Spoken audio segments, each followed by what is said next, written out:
Thank you so much. It's perfect. So in December, I was in Phoenix, and I was the first person ever in the hot seat. I listened to every workshop you do multiple times that you said, get ready to be ready. And I just made that my mantra in life. And so a couple of things have happened, and I want to dive deeper into getting even more into the receiving mode. And before you do, yes, we just want to ask you, because we can feel how much you mean everything that you just said and what you've been doing. We just want to make sure that we've got the right emphasis on get ready to get ready, because it sounds like trying, and that's not what we mean. Because if we say get ready for this, that's trying too hard. But if we say get ready for this, that's not trying too hard. And we're just emphasizing that in light of the conversation that we just had. Yeah. So in my readiness, I have been meditating every day, visualizing, doing rampages of appreciation, hiking, chilling out with my dogs, and working when I feel inspired, which I have been. So my business partner called me and said, hey, hun, which always means that he wants me to do a lot of stuff. So I said, hey, hun. And he said, I think it's time for us to do a TV show, because I owned the sales rights on Minecraft and World of Warcraft and Call of Duty, and he started Tap Out, and we teach people how to do t-shirts. And I said, that does sound like a good idea, but let's do XYZ first, and then I'll go talk to the production companies. And then 2 days later, out of the blue, a production company emailed us out of the blue. I had made zero conversation effort and said, we have a show on A&E that we want you to do. But let's note that as your business partner is asking for something maybe further down the road, you say, knowing, because you've been practicing getting ready to be ready to be ready, and so you offer that clarity. In other words, there's just a little piece of something that should come first. You offer it softly, not getting out to make that happen. And are you saying to us, it just came to you? Not out of the blue, but in response to your having been ready for that. So there you are. Then that particular TV show didn't go through with that particular production company. And I'm not making any efforts to make that happen still. Because you were ready for that, but not ready for all of that. And so the fact that you were ready for that, ready for that, ready for that. So if there's no impatience about what didn't happen, you're further along than you were, aren't you?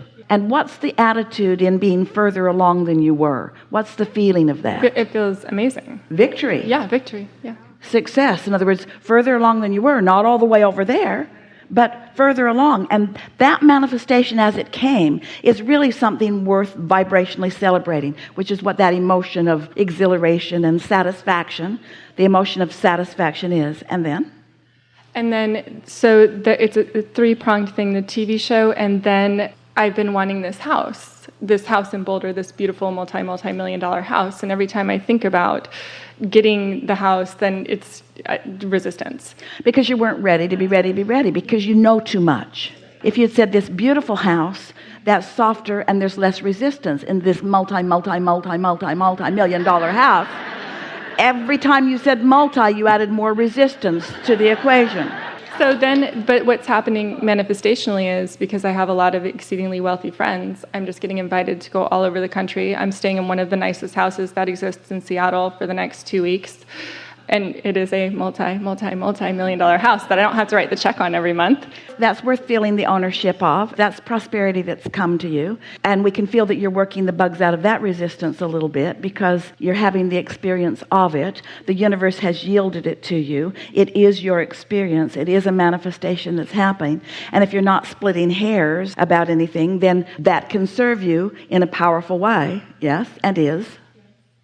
And the same with the relationship. I had an amazing man come in, and it's just not quite the right one, but I am celebrating that, this is so nice that this came. Success. Yes. And so this getting ready to be ready is taking on a whole new meaning to you, isn't it? In other words, instead of taking score all the way out, you're happy to see that the universe is yielding what you are vibrationally equivalent to. Whatever you're ready for, the universe will yield. And whatever you're ready for, the universe will yield its vibrational equivalency. There's something to consider. When you achieve vibrational equivalency with what your inner being knows, then you make it all the way home on all these subjects. But meanwhile, you're making it as far as your vibrational equivalent, which gives you the emotional awareness of what you're now reaching for, yes? We're not asking you to settle. We're asking you to be happy with where you are, which isn't settling, because there's constant motion forward, isn't there? Yeah. So because I do know what I know, Yes. sometimes when something doesn't manifest in the way, mostly with a relationship, I'm like, well, what am I missing here? And I don't want to turn in that direction, but I do. Well, we do for a moment, because I do know what I know, and we want to say, but there must be something that you do not know. You must think you know something that you don't know. And this is the thing that we're just having this conversation for the first time ever about. Your inner being knows everything that you're asking for. And you think you know it, but you don't really know it until you're vibrating it. Can you follow that? Until you're really vibrationally equivalent, until you have really allowed the universe to yield it to you in its fullness, you don't really know it. So are we saying it takes the full manifestation to really know it? Well, no, because that means you'd have to be there and already have, that would mean you'd already have to live in a multi-million-dollar house in order to attract another multi-million-dollar house, and that is not the case at all. So the piece that you're not quite knowing came in the words, the evidence of it came in the words, maybe you didn't say the words, maybe you just offered the vibration of it. When you're taking score, what has come in the form of a relationship isn't everything that you wanted. And it's that awareness that there are missing pieces that is keeping you vibrationally equivalent to the absence of what you want instead of to the presence of what you want. Are you following us? She's been listening to us for a long while, and this is really leading edge conversation that we're having here. And the thing that we really want you to hear is, again, what we're talking about is being able to divert your attention from what is and put your attention upon what is wanted. And they're sometimes very far apart. In this case, not that far apart. But still, if what is has more of your attention than the vibrational essence of where you're going, then there's not satisfaction. And that's why our friend offered such important conversation. She was receiving the block of thought when she offered it. She said, I'm creating emotionally. I can feel that there's an emotional conversation that I'm having. Can't quite find the words. In fact, couldn't find the words, the essence of it. So what we're saying is, it will be really satisfying when you are all the way there with that partner that you have created. That will be really satisfying. The question is, can it be satisfying now? But that's the part that you said I might be missing something, because as long as you're noticing that there's something missing, then it's not satisfying now. And that's the thing that trips you all up about so many things, is that you're so accustomed to being satisfied when you get the whole enchilada that you don't allow it to keep evolving as it would if you could just cool your jets and be happy with it as far as it's come along the way. And you said some of that. You said, and then out of the blue, I didn't even ask for a production company, and then someone called me and there they were. What are you going to take away from that? Are you taking away the satisfaction of you merely had to say the words and there it was? Or you merely had to say the words and they came but then it went away? Where are you leaving that emotionally? So with the production company, it's quite easy. I'm like, oh, this is a total win. Obviously, people want to watch this. Quite easy, because there's not easy. so much invested, because you don't have beliefs that are working against you. That's like blue glass and feathers and butterflies. It's easy to have that free-flowing thought about that, and harder relative to the other, but it's still the same thing. Yeah. So I have two questions about that. How do I get from there to there? Like, how do I turn my attention away from something that I want so much? And I've softened it so much over the years. Isn't that the big question? Say it again. Yes, it is. Say it again. So I want a life partner. How do I... Just ask that question again. How do I turn my attention away from something that I want so much? From something that I want so much. That I want so much. There's a clue. There's a clue. In the wanting it so much, there's awareness of the gap. And so when we're talking about vibrational equivalency, do you think there is any gap in the vibration of your inner being between the vortex version and the full manifested version? No gap whatsoever. Gap. And it's natural that there would be, because your humanness is sticking out like a sore thumb. In other words, everybody's doing it, but this is what you're reaching for. You've got to feel the certainty of it, not the trepidation of it, not the tentativeness of it.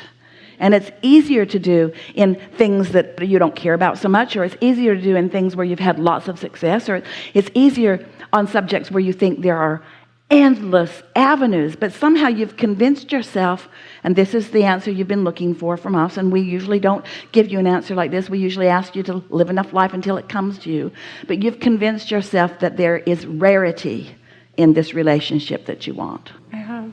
There isn't rarity. There's just a vibrational belief in it that is making it hard to find, but it's not.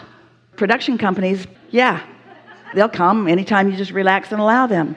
Almost everything comes to you as soon as you relax and allow it. Not that. That's rare. Perhaps non-existent. Okay, I do have one other question. So, Well, that's an important discussion to have. So how do you work your way out of that? You don't. You don't work your way out of that. You have to let the universe prove to you the existence of something you don't believe in. You have to let the universe prove to you the existence of something you don't believe in. You can't. The universe cannot prove to you the existence of something that you don't believe in. It can't happen. It can't happen because those two competing forces are going on within you. So you either have to distract yourself and stay off that subject altogether, or you have to soften that. But that's the thing. You see, you've thought so much about it. That's why these two conversations were important to have together. You've thought so much about it. This is that effort factor that we're wanting you all to kind of water down a little bit and try a little less hard and expect a little more. Yeah. So sometimes, because I have been listening to you for years and years, and I have wanted a relationship for years and years. Yeah. So then it doubts my ability to actually create it. So how do I move through that? By hearing these words that you've heard us say so many times. What is doesn't mean diddly squat, and neither does what has been. But if what is occupies enough of your attention that you keep perpetuating it, then it keeps changing to more of the same.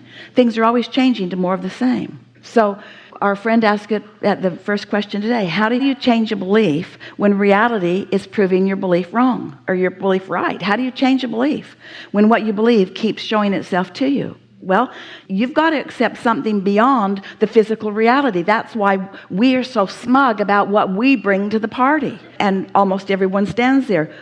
What is so easy to believe because there are so many facts swirling all around it. What is so easy to believe.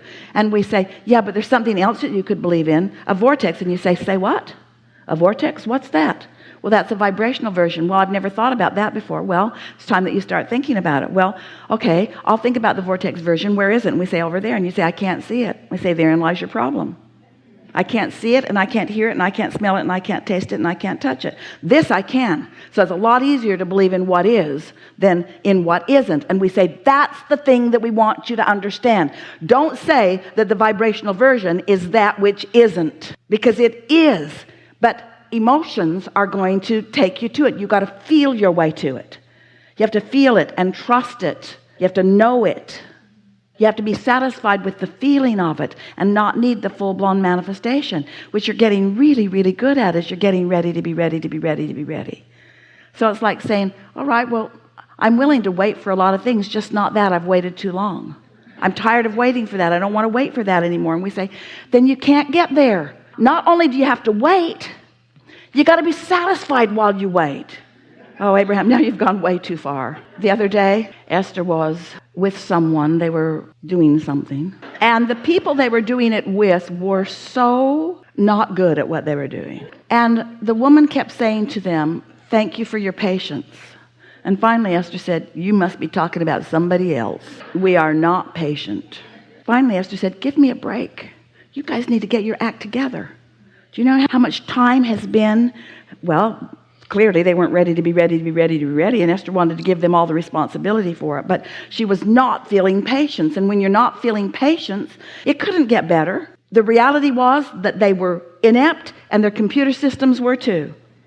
And it was taking hours, something that should have been seconds. Esther could hardly believe that it was happening that way, but the reality of it had her all balled up, and nothing could shift because the reality of it was just too out of sync with what Esther knew could be. And then when they thanked her for her patience, she said, there's no patience going on here. None at all, none at all, none at all, not any. But when you get to the place where you can not feel impatient, where you can even feel satisfaction, just enjoying it for other reasons, That's the key, isn't it?